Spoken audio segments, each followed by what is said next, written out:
I'm a true heiress raised in the sticks, and the first thing my birth parents did after bringing me home was order me to marry the rumored old, ugly crown prince of Eastbrook's elite in place of the fake heiress. When I saw the $50 million that had landed in my account, I didn't even blink. Marriage? Whatever. A spouse is a spouse. Then came the wedding. I saw my groom. Razor straight brows, eyes like midnight, a nose you could ski down, a body that could headline a runway show. I swallowed hard. Jackpot, I thought. But the real rush came when I discovered I could hear his thoughts. On the surface he was glacier cold, yet inside he was screaming, "Ah, my wife just looked at me. Is she in love already? She's so cute I'm gonna faint." Before we go on, subscribe to this channel and drop a comment telling us where you're listening. My name is Sky. I spent 18 years in the countryside until one afternoon a car I couldn't pronounce but obviously cost more than my entire town pulled up to the gate. Out stepped a polished couple claiming to be my real parents. My mama, lifted her hoe like she was ready to thresh thieves. Later I learned the hospital had swapped us 18 years ago. I'm the Sterling family's genuine diamond, and the girl they'd coddled, Sophie, was the rhinestone. They hauled me back to the Sterling mansion. The place was so opulent I needed GPS to find a bathroom. My birth parents studied me like defective merchandise. "Why so tan? You look nothing like a socialite," my biological mother said, frowning. My biological father cleared his throat and got straight to it. "Sky, we've arranged a marriage for you." I crunched an apple. "With who?" "The Hawthorne family, Eastbrook's top dynasty." I shrugged. "Got it." Beside me the fake heiress sobbed, mascara dripping. "Dad, Mom, I won't do it. They say Chase is ancient, hideous, and vicious. I'll be a widow before the cake is cut." Ah. So I was the trash can for their hot mess. My doting parents patted her at once. "Sweetheart, we'd never hurt you. Your sister's home now, remember?" Every eye swiveled to me. I finished my apple, flicked the core into the trash, and held up 5 fingers. Dad blinked. "What?" "50 million, I said. Wire it and I'll march down the aisle tomorrow. Don't care if he's old, ugly, or an actual turtle." Sophie stared like I'd grown a second head. Dad's face went green, then purple, then green again before he growled, "Deal." Next morning my balance had so many zeros I counted them 3 times. I whistled while I packed my beat-up duffel, 3 t-shirts and a hoodie, and headed for my so-called grave. Sophie watched, saintly pity plastered on. "Poor you, selling your life for money." I patted her shoulder. "Honey, the happiness money buys? You can't even imagine." Chapter 2, the wedding was small and rushed. The Sterlings, embarrassed, invited almost no one. The Hawthorns sent a single butler who handled the paperwork with funeral gravity. I stood alone in a rented wedding gown in an empty chapel, curious how grotesque this prince could be. Footsteps echoed. I looked up, and froze. A man in a midnight black tailored suit strode in, 6'2" of broad shoulders and narrow hips. And that face, brows like blades, eyes bottomless, a ski slope nose, lips pressed thin with frostbite level chill. This was old and ugly? Had Sophie donated her corneas ahead of schedule? He stopped in front of me, gaze glacial. I swallowed again. "Jackpot confirmed." "Sky?" His voice was low, almost sinful. I nodded, cheeks aching from suppressing a grin. He said nothing more, simply stood beside me while the priest droned. I scoped him out the entire time. This bod, this face, hell, I'd pay 50 million for front row seats. Then a clear, unfamiliar voice exploded in my skull. "Why does she keep sneaking looks?" I jerked my head. Nobody had spoken. Those eyes, huge, lashes like paintbrushes. I whipped toward Chase. Still stone-faced. "She's definitely Dazzle. Ed by my looks." "Humph, typical. But, cuter than the photo." I blinked. Could I hear the iceberg's thoughts? I shifted half a step closer. His spine turned to steel. She moved nearer. "Does she want to cuddle? What do I do? Push her away and look cruel, or let her and seem easy?" Watching him stay robot still while his brain staged a whole soap opera, I nearly burst out laughing. Life just got a lot more fun. Chapter 3. After the ceremony I followed Chase to his villa on the ridge, bigger than the Sterling place, front yard the size of a football field. The butler and a squad of maids bowed in unison, "Welcome home, Mr. and Hawthorne." I sauntered in tugging my shabby duffel. A long hand blocked me. Chase frowned, snatched the bag, tossed it to the butler. "Why this rag of a suitcase? Did the Sterlings even buy her luggage?" Her fingers, tiny and soft when they brushed me. Inside, the decor was arctic, black, white, gray, zero warmth. "Which room is mine?" I asked. Chase paused, odd look flitting across his face. Master Suite. I blinked. Sharing a bed 5 minutes after meeting? Fast track. She hesitates? Right, total strangers. But Grandpa insists we live together. How do I persuade her? Tell her it's Grandpa's order. Too mommy issue. Just throw her over my shoulder? No, too barbaric. Listening to his mental meltdown, I cleared my throat. Works for me. He actually jolted. She agreed, just like that? Has she been plotting against me all along? Dangerous woman. I bit my cheek to keep from laughing as we climbed to the second floor. The master bedroom came with walk-in closet, study, and a stargazing terrace.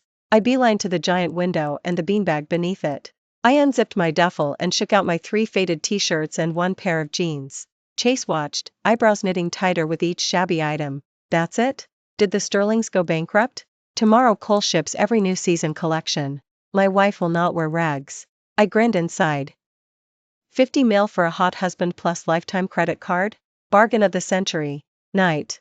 I emerged from the shower in an oversized tee that grazed mid-thigh, towel drying my hair. Chase sat on the bed reviewing paperwork. He glanced up, gaze landing on my legs, then his lungs seemed to stop. An alarm blared in my head.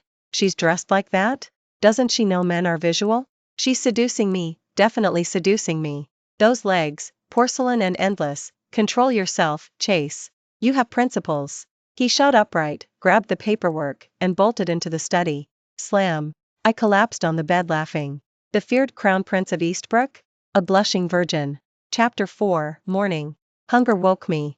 I shuffled downstairs to find the banquet table loaded. Crab roe bao, rice noodle rolls, soy milk, pancakes, fruit, the works.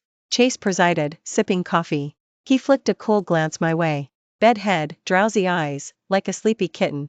Hair's messy, I want to ruffle it so bad.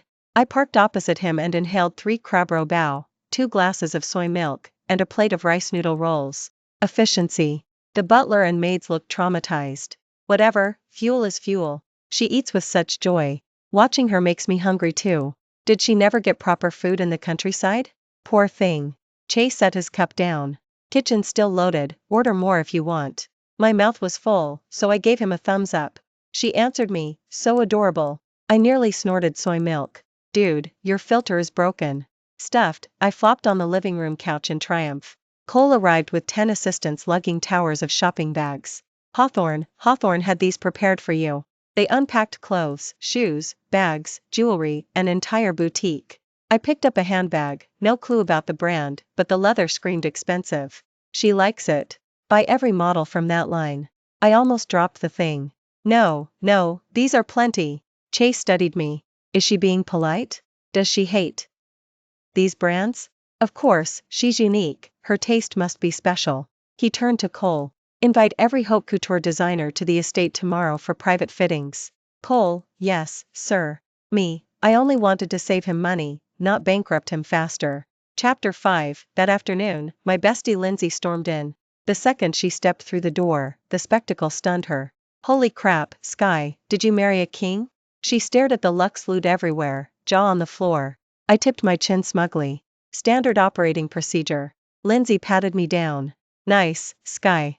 I thought that old troll Chase would torture you to death, but you're living a fairy tale. He's not old or ugly, I shot back. He's so hot it should be illegal. The moment the words left my mouth, an icy stare skewered me. Chase had slipped out of the study at some point and now stood at the top of the stairs, face blank. Dead. Caught trash talking. Lindsay squeaked and zipped her lips. The air froze over. Inside my head, fireworks erupted. She called me hot. In front of her friend. She totally fell for me at first sight. Stay cool, Chase. Ice King persona, on dot. He cleared his throat, glided down the steps, breezed past us like we were furniture, and settled on a lone sofa, lifting a financial newspaper. Posture, 100% air mode. Lindsay stealth thumbed up, mouthing, so cool. I swallowed a giggle and raised my voice. Oh, you have no idea, he's not just gorgeous. 8-pack, V-cut, the works. Ahem. Chase coughed hard, the paper hit his face, but his ear tips were scarlet. She knows about the 8-pack? When did she peek? Last night while I showered? This woman is so bold. Lindsay shook with silent laughter. I decided to pour gasoline on the fire. Hey, Lindsay, think he'd jump off the couch if I kissed him right now? Pfft, Chase spat his water. He slammed the paper down, face crimson, glaring like I dared him. I arched a brow in challenge. She's gonna kiss me? Really? Dodge or stay? Cheek or lips? Arg, did I brush? Wait, I did. Is my breath okay? Listening to his mental stampede, I collapsed against Lindsay, howling. The man is adorably explosive. Chapter 6 Tradition says bride and groom visit her family on day 3. I had zero desire to watch their hypocritical smiles, but Chase insisted. At the vanity, I stared as he picked my outfit and jewels himself, Chanel blush suit, diamond necklace, matching earrings. Isn't this flashy? I hesitated. While fastening the clasp, his warm fingertips grazed my nape, sending sparks. Flashy? My wife deserves the best. I'll broadcast that she's Chase, no one touches her. Especially those sterling clowns. Aloud he only murmured, it's fine. Fine, because hotness equals truth. When we rolled up to the Sterling house, my biased parents and fake heiress Sophie waited at the gate. Seeing Chase climb out, all three froze. Sophie's eyes glued to him, sticky as syrup. Dad recovered first, oily grin blooming. President Hawthorne, welcome. Please, inside. Chase ignored him, circled, and opened my door, offering his hand. I placed mine in his and stepped out under his gentle escort. The trio's faces turned into a color wheel. Delicious. Sophie's gaze is nauseating, like she wants to swallow my wife. My wife's hand is so soft, never letting go. He kept holding me as we entered. At lunch Mom showered Chase with food and concern, sweeter to him than she'd ever been to me. President Hawthorne, our Sky grew up in the sticks, if she lacks manners, please forgive her. Chase set down his utensils and dabbed his mouth. I find her perfect. His quiet tone carried iron. Sterling, my wife's name is Sky. I don't want to hear nyen nyen again. Her name is Sky, not your fake daughter's stand-in. Bullying my wife? I'll bury the Sterlings. The table temperature hit sub-zero. Mom's face modeled, she stammered. Dad hurried to smooth things. Yes, President Hawthorne is right. Sophie's eyes reddened. Brother-in-law, don't blame Mom. She just pities big sis. Sis is new here, I grew up with our parents. Chase flicked her an arctic look. Are we close? Sophie's tears fell on cue. I bit back laughter and slid a rib onto Chase's plate. Hubby, don't be mad, have a rib. My voice was cotton candy soft. Clouds lifted from Chase instantly. He ate the rib with elegant precision. Wife fed me, best bite ever. She called me hubby, recording it for my ringtone. I savored Sophie's twisted expression. Most satisfying meal ever. Chapter 7 The homecoming dinner ended in frost. In the car home I leaned against the window, watching neon streaks, mood mixed. Chase said suddenly, you never have to go back. I turned. He stared ahead, profile sharp. They don't deserve you. They sneered at my wife, Sterlings don't want to stay in Eastbrook? She looks low. Must be them. Island or diamond mine, what'll cheer her up? His simple game plan made me laugh. I'm not sad, I said. Just ironic, that's all. Blood can be a bad joke. Back at Hawthorne, I kicked off my heels and flopped onto the sofa. Chase brought warm water. Thanks. I took it. He stayed, looking down at me. What? I squirmed. He pressed his lips, silent. She wore heels all day, feet must hurt. Massage them? Too eager? Will she think I'm after something? Call the physician? As he turned to phone, I blurted, my feet hurt. He froze, glanced back, see? Told you. She's testing my control again. After an internal war, he knelt, lifted my foot onto his thigh. Long fingers, faint calluses, perfect pressure. I melted. Not bad, I teased. His ears flamed. She praised me. Tiny foot, fits my palm. Skin like silk, his breathing thickened. Wicked idea, I curled my toes, tickling his palm. Chase jolted as if zapped, dropped my foot, spun away, voice husky. I've got paperwork. He fled upstairs, almost marching left right left.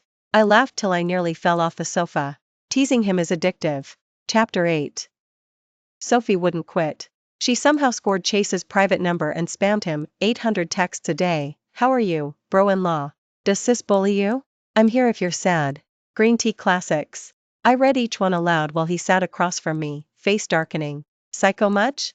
Who's bro-in-law? Harass my wife and I'll chop those typing fingers.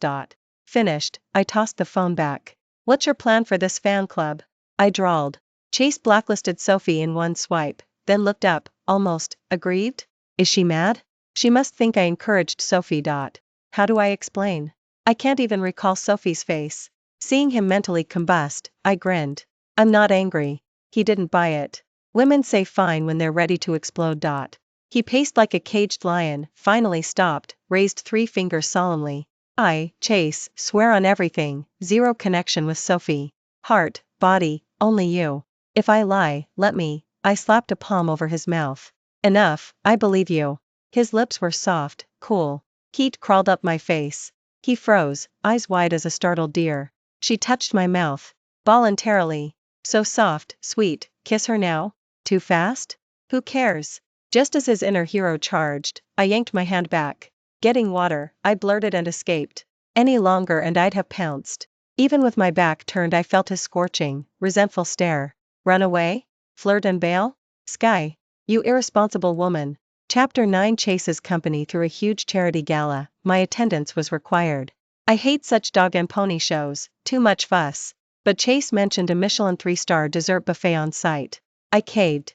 Gala night, I slipped into the galaxy print gown he'd commissioned, threaded my arm through his, and stepped into the ballroom. Instant supernova, every gaze locked on us, awe, jealousy, curiosity. Unnerved, I shrank closer. He tightened his arm, pulling me into a cocoon of cedar and safety. I'm here, don't worry. Their eyeballs are falling out, yeah, my wife. Is that stunning. Blue suit guy keeps ogling her, one more peek and I'll gouge his eyes out. A sudden chill ran down my spine. Chase noticed too, his face darkened as he pulled me close, shielding me from that man's gaze with his own body. He leaned toward his assistant Cole and murmured something. Moments later I watched the slick, powdered dandy escorted out by 2 security guards. How dare he covet my woman, overconfident fool. Chase gave a cold mental snort, then lowered his eyes to me, the iciness melting into tenderness. What would you like to eat? I'll get it. My eyes had already glued themselves to the dessert station a few steps away. I want the chocolate lava cake, and the strawberry mousse, and the tiramisu. I rattled off a long list in a single breath. Chase smiled in fond exasperation. Little glutton. He turned and headed for the dessert table. The aloof, blue-blooded crown prince of Eastbrook now looked like any ordinary husband, patiently queuing amid the crowd, balancing a small plate, carefully picking out each sweet I liked. Seeing the scene, practically every society heiress present turned green with envy. I caught their whispers. That's the country bumpkin Chairman Chase married? Doesn't look like anything special. How could he fall for her, and treat her so well? Must have used some trampy tricks. I was rolling up imaginary sleeves, ready to give them a piece of my mind, when a sugary voice cut in. Sister, you're here too. I turned, Sophie again. Tonight she wore a spotless white evening gown, makeup exquisite, standing there delicate and pitiful. A stranger might assume I'd bullied her. Beside her stood a woman who looked a bit like her but carried a far more arrogant vibe. You're the hayseed who stole Sophie's place? The woman looked me up and down, contempt dripping from her eyes. I arched a brow. And you are? I'm Sophie's cousin, Brittany of the Zhao family, she declared, nose in the air. Oh, the Zhaos, a second-tier clan being to the Sterling family's coattails. Ah, a groupie, I said, enlightened. Brittany's face turned green. You, a country wildling, what right do you have to stand here? Without your filthy tricks, the one beside Chase should be Sophie. Sophie played the peacemaker, tugging at Brittany's sleeve. Cousin, don't be like that. Sister didn't mean it. I watched their 2-woman show and almost laughed. Just then Chase returned with the desserts. Seeing Sophie and Brittany, his brows snapped together. What are you 2 doing here? Chapter 10. At the sight of Chase, Brittany instantly swapped to a fawning smile. President Chase, we only wanted to say hello. Sophie's been so worried you might be deceived by this bumpkin. Chase's expression was sub-zero. What idiocy is this woman spouting? Is she insulting my wife, or my intelligence? The Zhao family? They can vanish from Eastbrook tomorrow. I almost burst out laughing. Chase handed me the plate, then stepped forward, placing himself squarely between me and them. My wife, Sky, he said, each word ringing clear though he hardly raised his voice, is the only woman I will ever acknowledge in this lifetime. Her origins, her past, each is a priceless treasure in my eyes. I don't want to hear even half a disrespectful syllable about her again. He paused, letting his icy gaze sweep over Brittany and Sophie. Otherwise you'll find yourself an enemy of me, Chase, and of the entire Hawthorne family. The hall fell dead silent. Everyone was stunned by this thunderous declaration of protection. Brittany's face went paper white, trembling, unable to speak. Sophie looked ready to faint on the spot. Hidden behind Chase, I forked up the cake he'd brought me, sweetness bubbling in my heart. My wife looks adorable when she eats. That cake seems delicious, I want a bite too. Will she feed me? Hearing his inner monologue, a mischievous idea struck. I speared a huge chunk of cake and waved it in front of him. His eyes lit up. She's going to feed me, she really is. Then, under his eager stare, I stuffed the whole piece into my own mouth. Chase, I could practically hear his heart crack. She did that on purpose. This woman is getting naughtier by the day. But I think I like her even more. What should I do? Seeing his sulky yet doting, wronged yet helpless expression, I grinned until my eyes curved into crescents. After the banquet, on the ride home, Chase stayed silent. I thought he was still miffed about my teasing. Hey, I poked his arm. Mad at me? He turned, his dark eyes locked on mine. Sky. He suddenly spoke my name. Don't you have anything you want to say to me? I blinked, not quite following. He watched me, a strange anticipation flickering in his gaze. Why hasn't she confessed? I declared myself in front of all those people, shouldn't she give me some response? Even a simple "honey, you were so cool" would do. Me, dude, that wasn't a confession, that was you spitting threats. And when did I ever say I'd confess to you? Looking at his "I've sacrificed so much, why aren't you" moved face, I felt exasperated and amused at once. I cleared my throat, leaned to his ear, and whispered, "Honey, today you were drop-dead gorgeous." Chase's entire body stiffened. She called me honey, and said I was hot. She must love me. I can't take it, my heart's racing, it's gonna explode. Cole was right, women need sweet talk. Show enough love and she'll be devoted. I quietly scooted a few inches away. What exactly did Cole teach this man? Chapter 11. I caught a cold. The culprit, late-night gluttony in the form of an entire tub of ice cream. Next morning I woke up dizzy, my throat raw as if I'd swallowed razor blades. When Chase realized something was wrong, I was burrowed under the quilt, shivering. He touched my forehead and his face changed instantly. Why are you burning up? She's running a fever. It's my fault, I mustn't have tucked the blanket tight. Last night. How could she get sick? Is the mansion's temperature wrong? Or the chef's meals not nutritious enough? No, calling the private physician right now. He tore out like a whirlwind to make the call. Soon the entire medical team arrived in battle gear. I lay in bed watching a flock of white coats bustle about, taking temperature, checking blood pressure, until I felt I must have some terminal illness instead of a common bug. Final diagnosis: ordinary viral cold, drink more liquids and rest. Chase clearly didn't buy it. Are you sure it's only a cold? He scowled. Should we run a full physical? CT? MRI? The doctor wiped sweat from his brow. President Chase, really not necessary. Madam simply has a chill, medicine and sleep will fix it. After hustling the doctors out, Chase brought warm water and a few tablets to the bedside. Sky, time for your meds. He rarely used such a gentle tone. My head was pounding, I had zero energy. Don't want them, bitter. I snuggled deeper, muffled. He stared, at a loss and heartsick. Bitter? What do I do? Can I add sugar? Doctor said no. I remember Mom feeding me mouth to mouth when I was little. My eyes snapped open and I eyed him warily. Big guy, don't you dare get any dangerous ideas. Evidently realizing the notion was insane, he flushed and vetoed it himself. He perched on the mattress, clumsily coaxing, be good. Take the pills and you'll get well. Once you recover I'll reserve that Michelin place and let you gorge yourself. The promise of food is mighty. I forced myself upright, grabbed the tablets, gulped them down. Bitterness exploded across my tongue, my whole face wrinkled. Chase instantly pressed the water glass to my lips. I drank a huge mouthful, washing the taste away. Before I could exhale, something sweet popped into my mouth, strawberry candy. The sugary flavor wiped out the bitterness. I glanced up, he was watching me anxiously. Still bitter? I shook my head. He exhaled in relief. Thank heavens, she does. And taste it anymore. She looks so pitiful when sick, it hurts just to watch. I'll take better care of her from now on, no more illnesses. Seeing the worry and self-blame in his eyes made something inside me thump, soft and warm. I think I'm really starting to fall for this tsundere man. Chapter 12. During the days I was laid up, Chase treated me like a national treasure. Meals arrived at a word, clothes at a gesture. He even cleared his schedule, watching me 24/7. Annoyed, I booted him to the study. Within 10 minutes he'd slink back in with some excuse, fruit, water, anything. I lay laughing at a variety show. He sat on the sofa shuffling paperwork, gaze sneaking over every few seconds. That actor's not even as handsome as me, why's she laughing so hard? Does she like that blonde type? Should I dye my hair gold too? I nearly choked. Chase, the Crown Prince of Eastbrook, going golden retriever blonde? The image was too glorious to bear. Feeling better, I tried to get up and stretch. The instant I moved he shot over and pinned me back. The doctor said absolute rest, he intoned. I've lain 3 days, my bones are jelly. I protested. No. Ironclad refusal. She just won't listen. If I leave she'll sneak around again. Work can wait, wife comes first.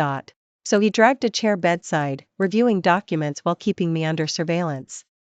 Resistance was futile. I decided to use my superpower for revenge. The moment he thought thirsty, want coffee. I chirped, honey, I'd like juice, fresh orange. He dropped his file instantly. Coming right up. When he mused, this contract is messy, need an international call. I called, my shoulders ache, rub them? Phone gone, he massaged me. After several rounds he'd fetched, carried, and kneaded, yet hadn't read a single clause. He gazed at me, helpless yet indulgent. She's definitely doing it on purpose. Whatever, she's happy, that's enough. Evening, curled in his arms watching an old romance. WH. And the heroine fell terminally ill and the hero never left her side. My eyes stung. Feeling me tear up, Chase tightened his arm. What's wrong? He murmured. Nothing. I sniffed. He was quiet, then said, Sky, whatever happens, I won't leave you. His tone was grave, utterly serious. My heart skipped, I looked up. His jawline was taut, obsidian eyes reflecting only me. Even if you get cancer, I'll stay. I'll scour the planet for the best doctors, bankrupt myself if I must. If you were gone, I wouldn't want to live either. His silent words slammed into my heart like a sledgehammer. A sour, swollen ache spread through my chest. I couldn't stand it another second. I leaned in and sealed my lips to his. Chase's body went rigid. But this time he didn't pull away. He took over, deepening the kiss until the world spun. Chapter 13. After that kiss, everything between Chase and me vaulted to the next level. He stopped settling for the private soap opera in his head and started turning his devotion into action, then cranked the volume to 10. In the mornings he hauled me out of bed himself, dressed me, squeezed the toothpaste onto the brush. At meals he shelled every shrimp, picked out every fish bone, and parked the perfect bite in my bowl. When my feet hurt he lifted me into his arms without a word. I felt as if I hadn't married a husband, I'd adopted a grown son. No, scratch that, I'd hired a live-in super nanny. One day Chase's grandfather, Grandpa, summoned us to Hawthorne for dinner. Hawthorne is an old stone courtyard mansion, stern and silent as a judge. Grandpa sat in a carved armchair, power radiating from him like heat from a stove. My palms were slick with nerves. Chase laced his fingers through mine and squeezed. Don't be scared. Grandpa already likes you. I blinked. He hadn't even met me, how could he? We'd barely settled into our seats when Sophie swept in on the arm of a regal woman, Chase's aunt. Big brother, big sister, Aunt chirped, smiling too. Why? Duh. I brought Sophie to pay her respects to Grandpa. Sophie snuck a timid glance at me, then cooed, Hi, Grandpa. Grandpa answered with the barest nod. Aunt rushed to fill the silence. Brother, you have no idea, Sophie's so talented. Her ink painting of cranes won a national prize. Sophie, show Grandpa your gift. Sophie unrolled a scroll, Pine and Cranes, beautifully done. Grandpa, this is my little offering. Grandpa spared it a glance. Set it there. Aunt's smile froze. She turned to me, voice syrupy and sharp. I'm curious, what present has our new sister-in-law prepared? Sophie worked on hers for days. No one had told me I needed a gift. Chase hadn't warned me at all. I shot him a silent SOS. His expression had already iced over. Aunt is getting stupider by the minute. Setting my wife up like that. Even if she brought nothing, Grandpa would still love her. While I panicked, Grandpa suddenly spoke. A present? Nyan Nyan coming is the best present I could ask for. He looked at me, eyes gentle. Girl, come here. Let this old man get a good look at you. I walked over, dazed. Grandpa took my hand, studying my face until his own eyes reddened. Just like her, so much like her, he murmured. I was lost. Like who? Grandpa, Chase started. The old man waved him off and drew a worn wooden box from his coat. Inside lay a flawless green jade bangle. He slid it onto my wrist. This belonged to your grandmother. She said it should go to the future mistress of the Hawthorne family. His smile stretched wide. Girl, from today on, the Hawthornes are yours and ACH, and Chase's to guard. My brain blue screened. Aunt and Sophie's faces were a living rainbow of ugly. I knew Grandpa would adore her. Grandma's bangle only deserves my wife's wrist. Sophie the idiot thought she could compete? Delusional. I stayed dazed all the way back to the car. Finally I asked, why? Why is Grandpa so good to me? Chase looked at me, tenderness dripping from every lash. Because, he said slowly, my grandma, your grandma now, grew up in the countryside. Chapter 14. Suddenly it clicked. Chase's grandmother had been a free-spirited country girl, loud laughs and muddy boots. Grandpa had seen his dead wife's shadow in me. That was why he favored me, why he'd given me the bangle that symbolized the keys to the Hawthorne kingdom. The affection had nothing to do with bloodline or pedigree, only with the miracle of resemblance. Warmth flooded my chest. Meanwhile the Sterling Empire was imploding. Cash flow had snapped, half their projects sat half-built and hemorrhaging money. Bankruptcy loomed. My birth parents called me non-stop, I let every call die. One afternoon they showed up at the Hawthorne estate gates. I told the housekeeper to keep them outside. Sky. You ungrateful brat. Get out here. Dad roared. Sis, please, if the company dies we'll be homeless. Sophie sobbed. I lounged on the living room sofa, munching chips like I was watching bad cable. Chase descended the stairs, frowned at the commotion. Persistent parasites. They're ruining her snack time. He sat beside me, stole a chip, and dabbed the crumbs from my lip with a napkin. Want them gone for good? He asked quietly. I met his eyes. He wasn't joking. One nod and I can erase the Sterlings from Eastbrook. Anyone who makes my wife frown should disappear. A shiver ran through me. He meant it, one word and he'd dismantle an entire family. I shook my head. Leave them. Let them bark. I don't care. I'd buried every feeling for the Sterlings years ago. Their survival meant nothing to me, and I wouldn't let Chase dirty his hands for my sake. He studied me, then nodded once. All right. Whatever you want. No questions, no conditions, just absolute trust. That quiet loyalty moved me more than any love poem. The shouting outside kept on. Irritation prickled. I marched to the door and activated the intercom. Speak your piece or get lost. Don't disgrace my driveway. Dad jabbed a finger at the camera. You heartless leech. We raised you, now you abandon us? I laughed. Sterling, reminder, I lived in your house 3 days and repaid you 50 million. My debt is to Mama and Dad, not you. We had a deal, it's done. Dad sputtered, purple. Sis. Sophie whimpered. How can you talk to Dad like that? He only, shut it, I cut in. We're not sisters. Don't call me that, it makes me sick. Sky. Dad shook with rage. Your blood is Sterling blood. So what? I said, calm and cold. The moment you sold me to the Hawthorns, you severed the last thread. I ended the call. Silence, golden and complete. I turned. Chase stood behind me, eyes soft with something like heartbreak. He opened his arms and folded me inside. Don't be sad, he mumbled, patting my back awkwardly. You have me, you have the Hawthorns. We're your real family now. I pressed my face to his chest, felt the steady thud of his heart, and nodded. Yes, I knew. Chapter 15. The Sterlings crashed anyway. Overnight Dad's hair turned white, Sophie went from silk gowns to thrift store jeans. Cole delivered the news over coffee. I answered with a mild "oh," and changed the subject. Chase watched for any tremor in my smile, finding none, he relaxed. Spring crept in, and with it my first birthday as Hawthorne. Lately Chase vanished into his study for hours, snapping the laptop shut whenever I tiptoed close. Can't let her find out, surprises must be perfect. Plan A isn't romantic enough, trash it. Plan B, rent blue, spell her name in 9,999 roses? Too cheesy. Plan C, name a star after her? Nice, but not mind-blowing.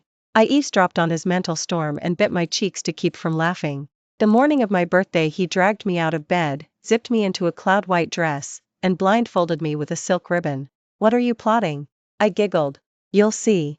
Car, plane, boat, finally the scent of salt and seaweed curled around us. He slipped off the blindfold. We stood on a tiny private blue washed in morning gold. Acres of blue iris fluttered in the breeze, their petals opening like eyes. In the center, candles and petals mapped an enormous heart, and inside that heart, spelled in white blossoms, was my name, Sky. Sunset painted the ocean copper and rose. Like it? He asked, arms sliding around my waist. I could only nod, throat thick. Sky, he whispered, turning me to face him. Then he dropped to one knee. A velvet box appeared, inside, a diamond burned like captured starlight. I know we began with a contract, he said, voice steady despite the tremor in his fingers. That wedding was short on magic, and you deserved better. So I'm asking again, properly. Sky, will you forget the deal, forget the substitutions, forget everything except this, I love you. Will you marry me, not as a pawn but as the only woman I want for the rest of my life? I stared at the man shaking in front of me. She has to say yes, right? Please say yes. I swear if she refuses I'll cry right here in the flowers.